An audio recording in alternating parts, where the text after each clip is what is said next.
It's draft season. It's mock draft season officially here on Peacock and Williamson because we've got Matt Williamson's mock draft 1.0, all 32 first-round picks coming at you right now. NFL analyst Brian Peacock and former NFL scout Matt Williamson bring you expert NFL analysis every day in less than 30 minutes. Get an inside look at the NFL on the field and in the front office with elite breakdowns to next-level analysis and in-depth information only for the real NFL fans. This is Peacock and Williamson, and it starts now.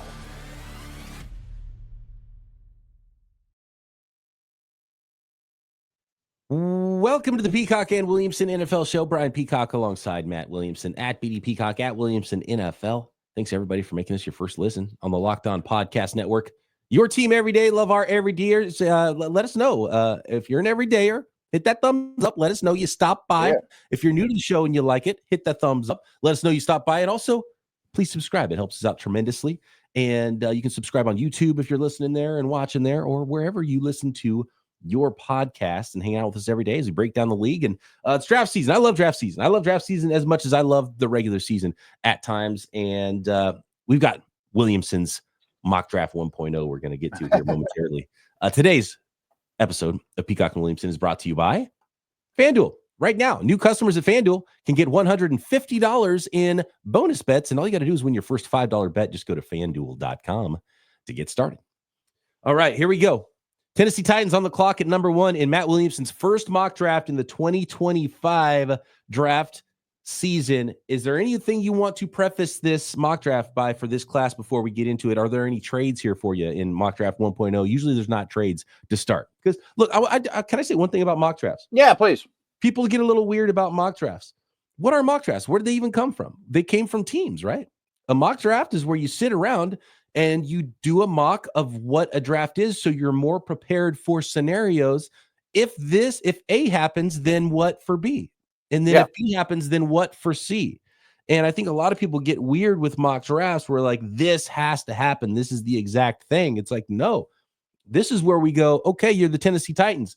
If you draft a non-quarterback, what do you do at quarterback? Do you like the quarterback better than draft the quarterback? And if they're pick 3 and you're the New York Giants, it's like, okay, is there a quarterback here? We don't like a quarterback. If the quarterbacks go, then what are we going to do here? That's what mock drafts are, what they're supposed to be. This is a simulation to help prepare you for the real thing, right? That's what mock drafts are. That's where they came from. But sometimes there's a mock draft where it's like, this is what I would do if I was every GM. And some of them is like, this is what I predict will happen. So what kind of mock draft are we talking about here, Matt?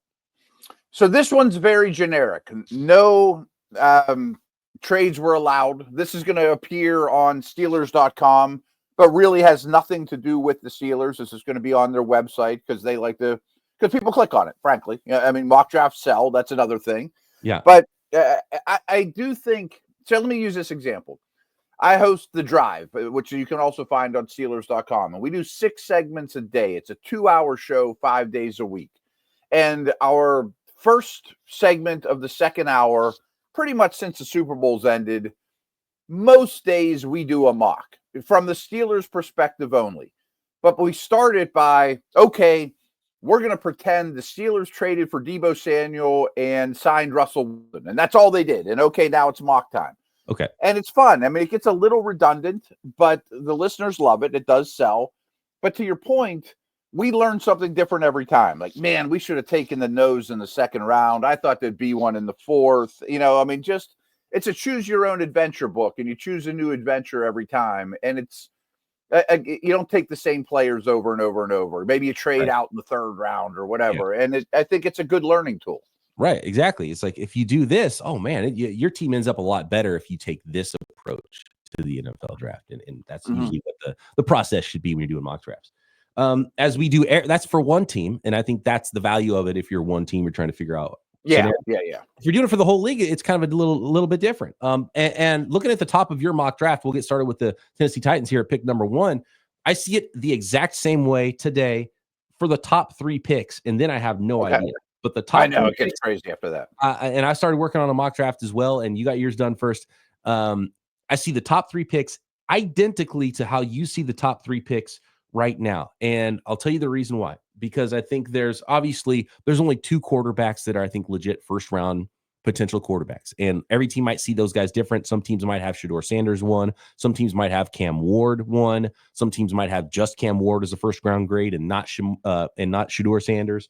And so teams might see that differently, but and maybe there's one team that has a third guy that's like, I might take this guy in the first round if that's but I think it's somewhat unlikely as well. So getting that out of the way, aside from the quarterback situation, which is always huge in the draft, I think there's 2 blue chippers that aren't going to get out of the early portion of the draft. And I think those 2 players are Travis Hunter, the wide receiver / cornerback out of Colorado, and Abdul Carter, the edge rusher from Penn State.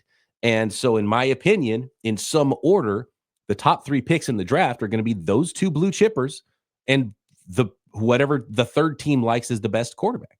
Mm-hmm. I tend to agree, and that's how I did this. Now, I want to preface one thing too, is kind of a big picture of this draft. Like, I would never claim to be Mel Kiper or Dane Brugler that does this full time, so I'm late to the draft party, but I'm in the deep end right now. I mean, most of my day is draft centric or free agent centric. I mean, the season's over. And my big picture thought on this draft, the more and more I learn about it, and for those of you watching on YouTube, you see this cute little banner with our faces in the middle. And on today's show, it says Deep 2022 class. It is a deep class. I mean, I like the mid and deeper rounds much more than I have in recent years. I mean, I think we're past all the COVID weirdness. And, I think you're getting more players in now, even if they're 6th-year guys. But the second bullet point, the blue chippers, to your point, I'm not impressed with the top of this draft. I mean, even the quarterbacks in particular, but these guys aren't Myles Garrett. They're not Jamar Chase. I mean, they're not Penei Sewell. I mean, coming out of school. I mean, I like those 2 that you mentioned, and I think they are the best 2 players in the draft. But I don't know that I would take an Abdul Carter over Bosa or, you know what I mean, when they were coming out the same time, Abdul Carter's not Myles Garrett coming out. Right. Yeah. And so even though they are the blue chippers and there's fewer blue chippers, and even the blue chippers aren't quite as blue as maybe some of the blue chippers we've seen in the past, but clearly they're super talented guys and they'd be top half of the first round guys in just about any draft. Of course. Yeah. There's only 2 of them. And then after that, then it gets kind of gray. I mean, there's not a bunch of tackles. There's no Jonathan Ogden, I mean, right. And we'll get to some of this more specifically, but man, you could argue in this class talking about the depth of it. You could argue the guy at 28 and the guy at 4 have identical grades. Yeah. Those 2 players on draft day were flipped. You wouldn't be shocked. And I think that's pretty rare. So it's that depth to it. And it's going to be eye of the beholder. And there's different shapes and sizes of all these types of players. So let's get into the specifics of it. At number 1, which blue chipper do you like to the Tennessee Titans then? I went with Hunter. Their GM said something along the lines of, we are not going to pass on a special player. I think that kind of narrows it down to Hunter or Carter. Yep. And I think Hunter could help at 2 positions. I do think he's a special player. I would think he'd play more receiver than corner for the Titans, but that's for them to decide, I did a little deep dive on him recently. Croc and I did for Locked On 49ers. He's not going to get there to the Niners at 11, but we're trying to build our big board.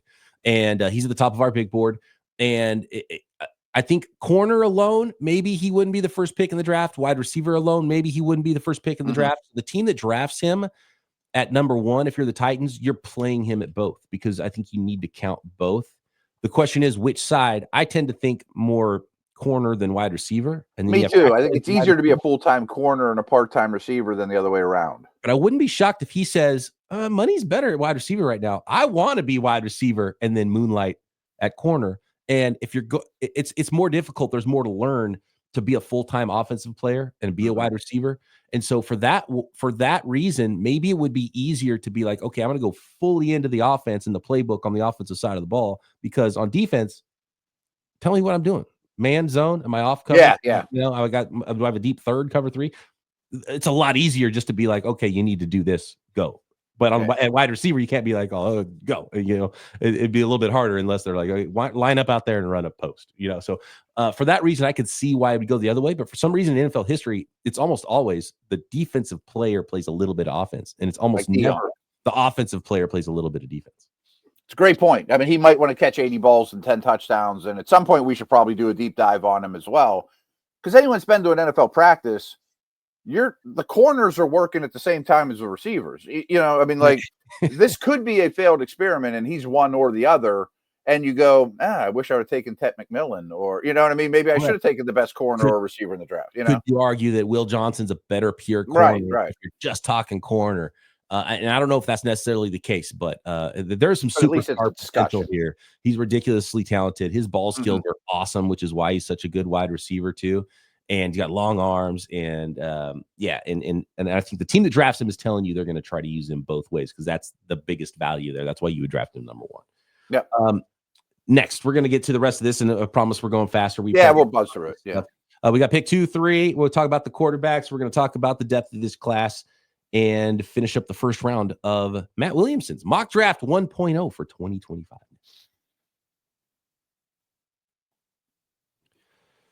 This episode of Peacock and Williamson brought to you by FanDuel. When the game tips off, the NBA action is just getting started, and there's no better place to get in on that action than FanDuel, America's #1 sports book. With FanDuel, you can place live bets throughout the game, so even if you miss the opening tip-off, you can bet on that fourth quarter comeback, and you can stay in on all of the action and get bigger payouts and even combine your live bets into same-game parlays. So if you're not doing live betting, you're missing out on a whole lot of fun as you're watching games, especially if you're watching a game that maybe your favorite team isn't involved with. And by the way, I know it's not football season anymore, but it's draft season, and there's tons of ways to still bet on the NFL. You can bet on next year's Super Bowl champion. You can bet on the NFL draft, which is my favorite way, in fact, to bet on the NFL is draft props. Right now, new FanDuel customers can get $150 in bonus bets if you win your first $5 bet. Just visit FanDuel.com to join today or download the app. That's FanDuel.com for your shot at $150 in bonus bets. Make every moment more with FanDuel, the official sports betting partner of the NBA.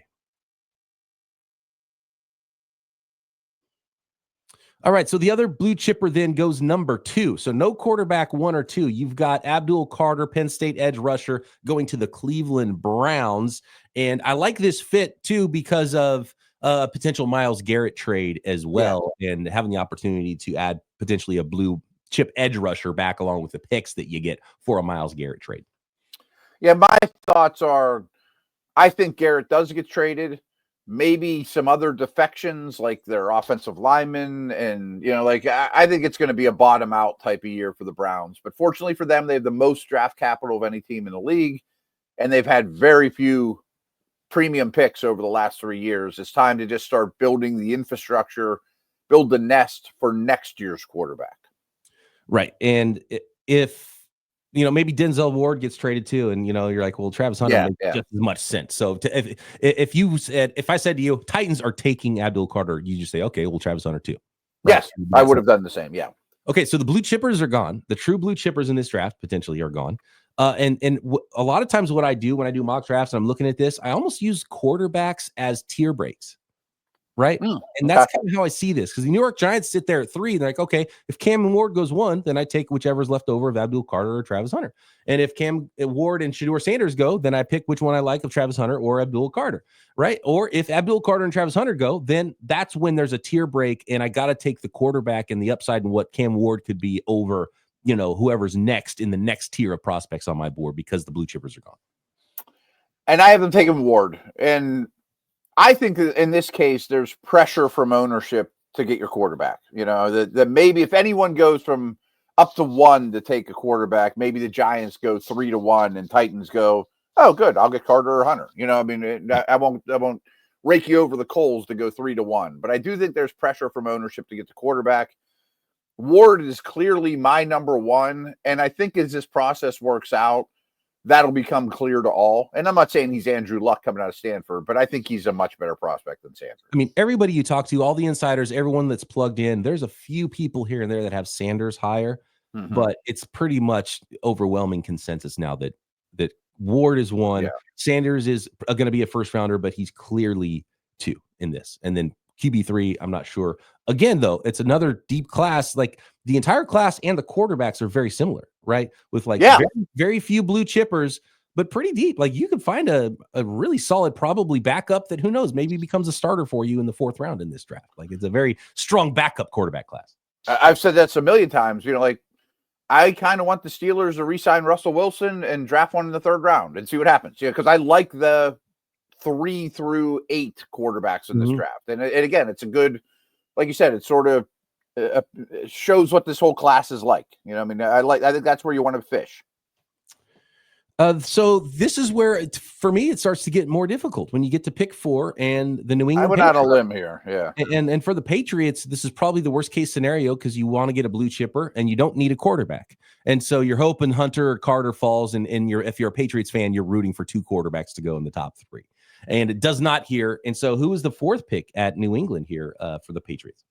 Now, we have to suspend a little disbelief here because obviously the Patriots are going to sign offensive linemen and pass catchers. They've got like $110 million. But I still think both those things are needs, and I don't think finding needs on the Patriots roster is all that difficult. Yeah. But I went out on a limb here, and a lot of it's just because I've been doing this a long time and I know how this works. I mean, most people will be like, okay, you take Will Campbell, he's the best offensive lineman in the draft, fine. But I want to tackle, and Josh Simmons to me is the best, if healthy, pure tackle in this draft. And I know every year that I've done this, whoever the best pure tackle is in any draft is usually the first offensive lineman taken. And I'm not a doctor, but chances are I bet he gets a good bit of health here in a couple weeks, and all of a sudden this is not an uncommon pick. I put on the tape, and I think Josh Simmons is a better prospect than Will Campbell at tackle, if that's what you're looking at. Tackle. And tackles pay, right? And so the reason that Josh Simmons would not go this high in the NFL draft is because of his knee. It's not because of the tape. Like, he's got feet. He is a pure tackle, and he's one of the few offensive linemen in this class where you're like, oh, he's actually a tackle. And that's the thing. And so the medicals will tell us where Josh Simmons goes. But if you're looking for an offensive tackle in this class, Simmons is number 1, like, period. Looking at the tape, unless Will Campbell shows up with 35-inch arms. But the whole thing is that he doesn't. And that's kind of the key with Will Campbell and why he might go a little bit later. Even the tape at tackle, no matter what the combine says, Simmons' tape is better at tackle to me than Will Campbell, even though Will Campbell's a really good prospect. And if you said you liked Campbell better as a pure offensive lineman, I'm okay with that. But it's just so hard to know what the medical is. You know, his agent, Drew Rosenhaus, says he's going to be ready for camp. But I mean, how many times have we heard that? And a guy misses half the season, right? So, it's not, and to be honest, on February 14th, happy Valentine's Day to all. I'm just going to give these guys the benefit of the doubt medically, you know? Right. Yeah. We're playing matchmaker here, by the way. Right. Yeah. So we are. Yeah. So Josh Simmons goes 4. Josh Simmons goes 4. Yeah. This is not a common pick, but I like it by you. And I think it'll be more common as you're in the a month. Patriots. You're not drafting Josh Simmons for how good he is in September of 2025. You're drafting him for how good he's going to be in 2026 and 2027 and 2028, and protecting the blind side of your young quarterback. Yep, exactly. I mean, so it's not the perfect selection. You'd rather get him at 8 or 9, but he's a tackle. Yep. I just keep giving him to say that 100 times in the draft. And so he goes 4. Then you got Mason Graham, pretty popular pick for the Jacksonville Jaguars at pick number 5. And to be honest with you, I think Mason Graham might be kind of in that tier of prospect that's kind of between the Bluechippers, but he's not in that class. But I think he's really solid and probably going to go high just because he might be in a tier of his own before the rest of the defensive alignment, just because I think teams will feel more confident in what they're getting with Mason Graham, which is why he's not going to slip out of the top 10, even though he might not blow up the combine like some other prospects we're going to talk about here. Yeah, a little bit short arms. I mean, he's not Quinnen Williams coming out of Bama, but for this draft, take him at 5 and be happy about it. Complete your defensive line, you know. Really popular pick here is that the Raiders just kick back and end up with Shedeur Sanders at number 6. Yeah, and who knows? Maybe that Sam Darnold's a Raider or something at that point, but I think that's a good landing spot for him. New York Jets, Ted McMillan, wide receiver out of Arizona to the Jets at number 7. Talk to me about this one. Wilson's kind of talked about trades. I think Adams is going to get cut. That doesn't leave much more in the cupboard, and McMillan's pretty clearly the best receiver in this class, I think, you know, Hunter aside. If things go differently at quarterback and Shedeur or Ward are still there, do you just go quarterback if you're the Jets here at 7? Probably. I think they have more infrastructure in place than like the Browns do, you know, to support that player. I talked about how there's a deep class. There's a lot of different defensive linemen, tackles, edge rushers. They're all different shapes and sizes. So scheme is going to be super important. And Jalen Walker here to the Carolina Panthers at number 8, I like a lot because I think he fits scheme-wise, and I think some stuff needs to work itself out still at the combine, but clearly to me, he's an edge rusher. He's a stand-up edge rusher. Don't do the Hassan Reddick thing where you're like, he's 6'2", 245, so we're going to make him an off-ball backer. He's an edge guy all day. So if he doesn't fit into your scheme at edge, don't draft him. Do the Micah Parsons things. Don't do the Reddick thing. And I'm not saying it's going to be Parsons, but it sounds like Walker's going to go high. And I've heard some people talk about him like Zach Bond because he's the hot name right now on the Philadelphia Eagles championship roster. He's the reverse Zach Bond though, because Zach Bond, right. The Hassan Reddick thing. If they would have done the Hassan Reddick thing with Zach Bond, they would have got it right. And so, it's eye of the beholder, and you got to get the right position for the player you're drafting first of all. And to me, this is a player that his value is as an edge guy, and you could drop him out and do some other things. So that's why this scheme, this defense, I like the fit for the Carolina Panthers, and I could see some other teams not wanting to draft him early in the first round. 100%. I think he's going to be in the top 10. He was number 3 overall on Dane Brugler's top 100 this week. Yeah, I'm a little bit surprised by that, even though I like him a lot. Is like there's you have to kind of squint a little bit with him. He's tough. All these. But this is what happens at Georgia. Every year, there's a Georgia prospect that's going to play a different position in the NFL than he did in college. That is just so ridiculously talented that teams are like, well, I'm going to draft him because he's a stupid athlete. And it's an Eagles thing. Just give me defensive traits, and I'll figure out where to play him. You know? I mean, speaking of traits, yeah, right. Jamar Stewart, New Orleans Saints. And Matt, I got to be honest with you. This is my least favorite pick so far because I am scared to death of Shamar Stewart because he had like 4 sacks in his career. He can't finish. But then you put on the tape and watch him, and he gets the jump on an offensive lineman almost every snap. And you're like, how do you not finish? Because you have the advantage on almost every snap because you're athletic and you're 6'5", 280. I still think he'll go high, and coaches will say, "I'll figure it out." But I'm with you. He scares me too. Yeah, like he's classic boomer bust prospect, Jamar. Yeah. And all 3 of those A&M D linemen aren't real productive, but they look nice. Yeah. Depending on where they go, like I would take Scorton in the 2nd round because I think he's a power player, and I think you can understand what he is rather than taking Shamar Stewart in the top 10. Like, that's where. And half of these guys are going to bust. And why do they bust? Well, Shamar Stewart's an easy one to figure out why. He can't get home. One thing about the tape that I have seen with Shamar Stewart, which is like, is when it comes time at the top of his rush to turn the corner, his feet slip out from under him. So it's like, like biomechanically ankle flexion or something like that. But there's a reason why he's not getting home. So buyer beware. He's not built real low to the ground. He's not Freeney or James Harrison, right. That's for sure. And he'll blow up the combine too. So yeah. And he had a good Senior Bowl. I think, coaches are going to love him. Scouts might be scared like us. Chicago Bears, Ashton Jeanty. I really like this pick. The more I think about it, if you're looking for spots for a running back, 10 and 12 is probably where I really think could be the hot spot for someone like Ashton Jeanty. And the reason is because we talked about the offensive lineman. There's no Penei Sewell here. So if Ben Johnson's trying to build his offense in the Lions image, there is a Jahmyr Gibbs level prospect in Ashton Jeanty. There's no Penei Sewell level offensive line prospect for you here at 10, probably, even though you might rather go offensive line. And I'm kind of a hunch that Trey Smith may end up here. They have a ton of cap space. And if you recall, Ben Johnson wasn't real thrilled with DeAndre Swift when they were in Detroit. And if he wants to run the ball a bunch, maybe he's somewhere else, You can coach up an offensive lineman, hard to coach up the talent that Ashton Jeanty brings. And that's when the running back is going to go, when NFL teams are sitting there on the draft, on the clock, staring at the draft board, and there's one guy with the highest grade. And do you continually just say, oh, well, Jeanty's the top player in the draft, but we're not going to take the best player. We're going to take somebody else below him. Eventually we're not in blue chip land here. A lot of these guys are kind of the same. I've often seen him mock to Denver. I can't imagine he falls that far. And if this was 1998, we'd be talking about Jeanty as one of the blue chippers with Jeanty and he may have been Ronnie Brown, Cadillac Williams, right. Exactly. We're going to finish out the rest of the first round of Matt Williamson's mock draft 1.0 next.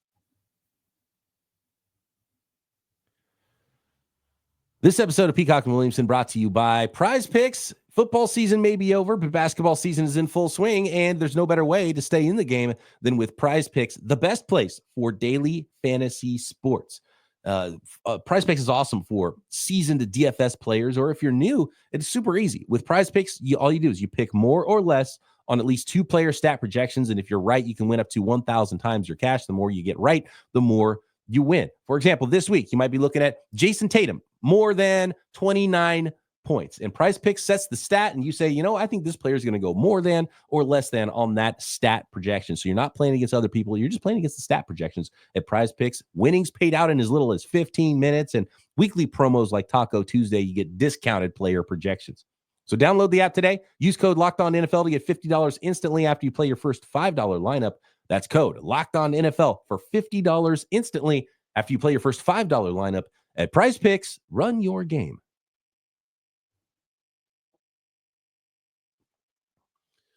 All right, here we go.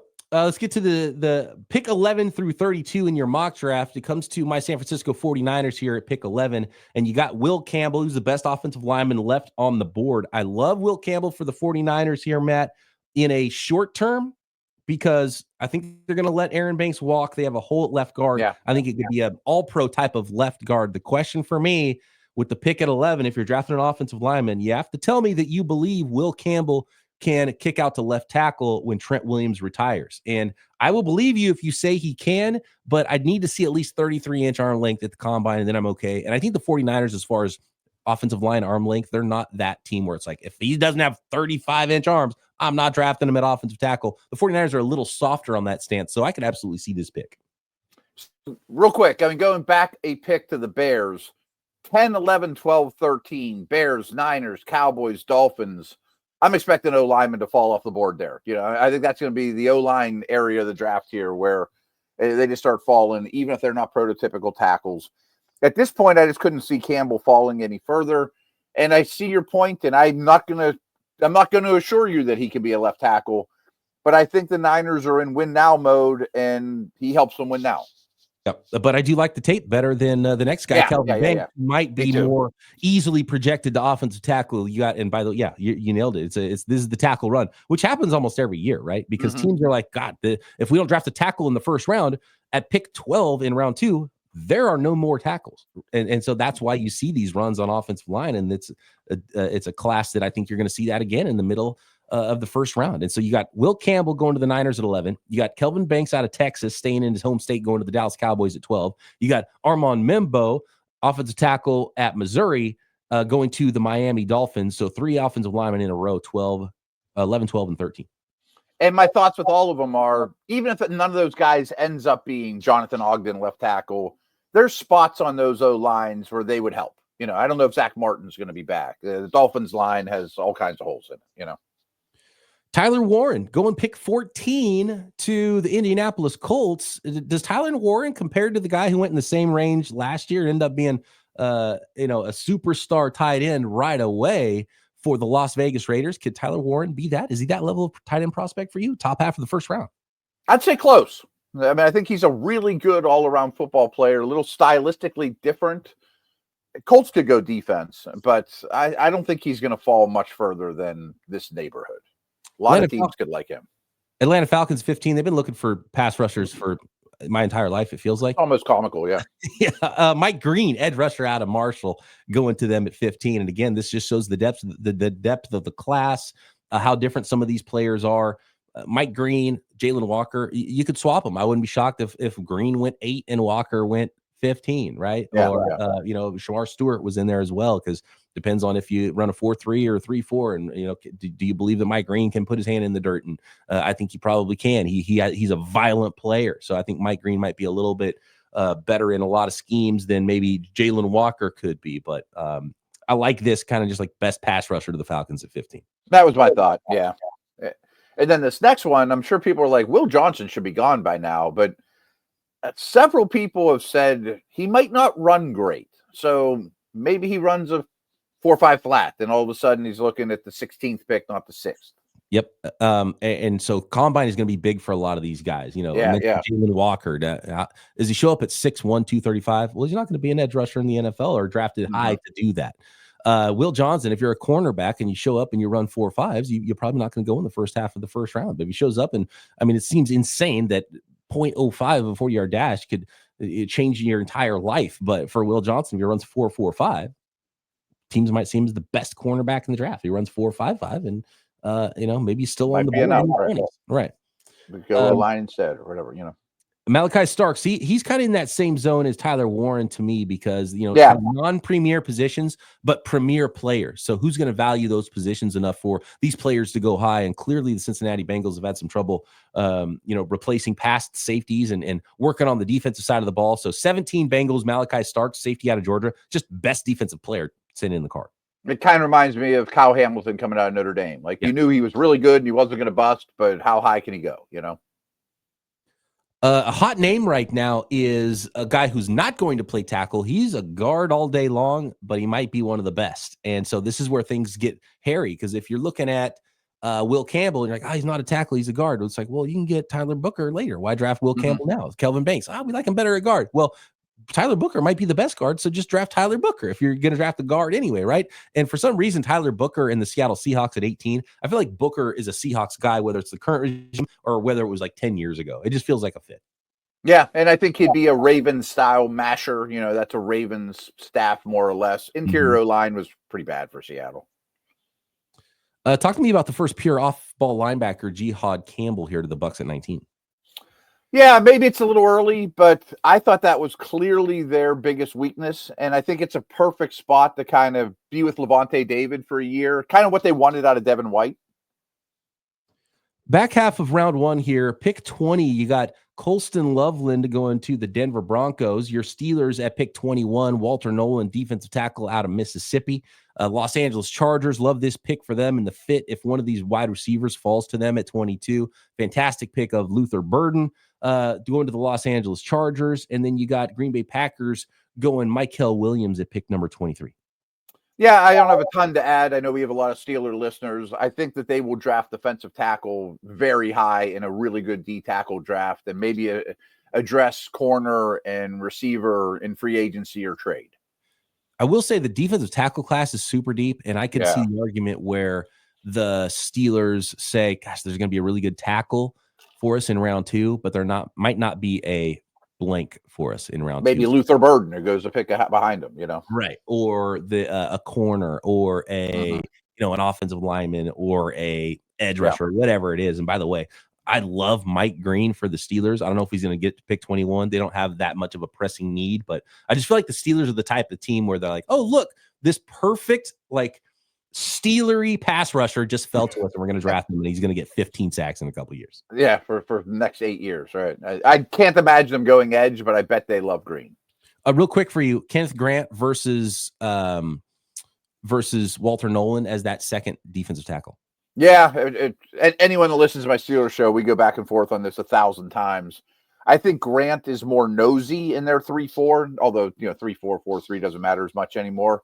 And that's the bigger need, but I just don't know how many snaps he'll play. I have a hard time drafting noses unless they're Vita Veda, Haloti Nada, where they never leave the field. I just, and there's a lot of good noses in the 4th round, 3rd round. Yeah, and if Kenneth Grant is that, then, if you believe in the pass rusher side of it, he's a 3-down guy, then you draft him. But if not, and I do think Walter Nolan, I think his tape is too good. The upside is there, maybe some boomer bust as well, but the upside's there. He's not getting out of the top, 25 picks. No, I think he's very explosive and kind of learned from Cam Hayward, kind of like that Tampa situation, So my point earlier about the depth of this class, especially with the pass rushers, Michael Williams, again, another boomer bust guy. He's at 23. I could see him going pick 8, right? Yeah.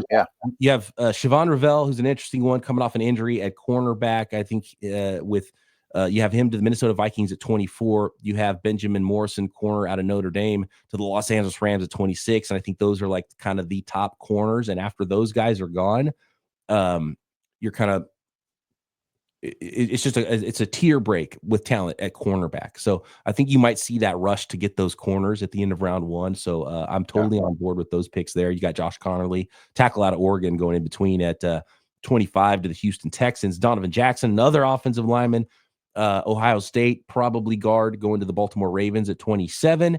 And then I'm going to stop here at Detroit Lions, James Pierce, edge rusher out of Tennessee. So this is kind of my point here with this draft class. 28, James Pierce. I would not be shocked at all if he goes 28. He's a skinny He almost looks like a wide receiver. He wears number 27, but he's a pass rusher, and he has a good pass rush win rate, and he might blow up the combine. And I wouldn't be shocked if James Pierce goes top 10 or goes 28. And I wouldn't be shocked if Jalen Walker goes top 10 or pick 28. I mean, it is razor thin, the grades that teams probably have here on, I mean, even going up to Josh Simmons. Especially the edge. Like pick 4 to 28. Like teams are going to be more willing to move down in this draft than probably move up for that reason. So it might stymie some trades in this class unless there's just a certain position, a certain player that a team falls in love with. Totally agree, because I would love to accumulate day 2 picks or late first and things like that. And strangely, every team has their first round pick right now. You know, no one has 2. I mean, so it's a little odd too, you know. And for example, for the 49ers, if you told me, hey, and that's a big trade up, pick 28. Hey, the Lions are going to offer you, like, what would it take, a future first round pick to go from 28 to 11? And you're going to get James Pierce at 28? Like, oh yeah, I'll do that all day long, right? And so it'll be interesting to see if it stymies trades or it adds to the trade market during the draft. I just don't know who wants to trade up. I mean, everybody wants to trade down.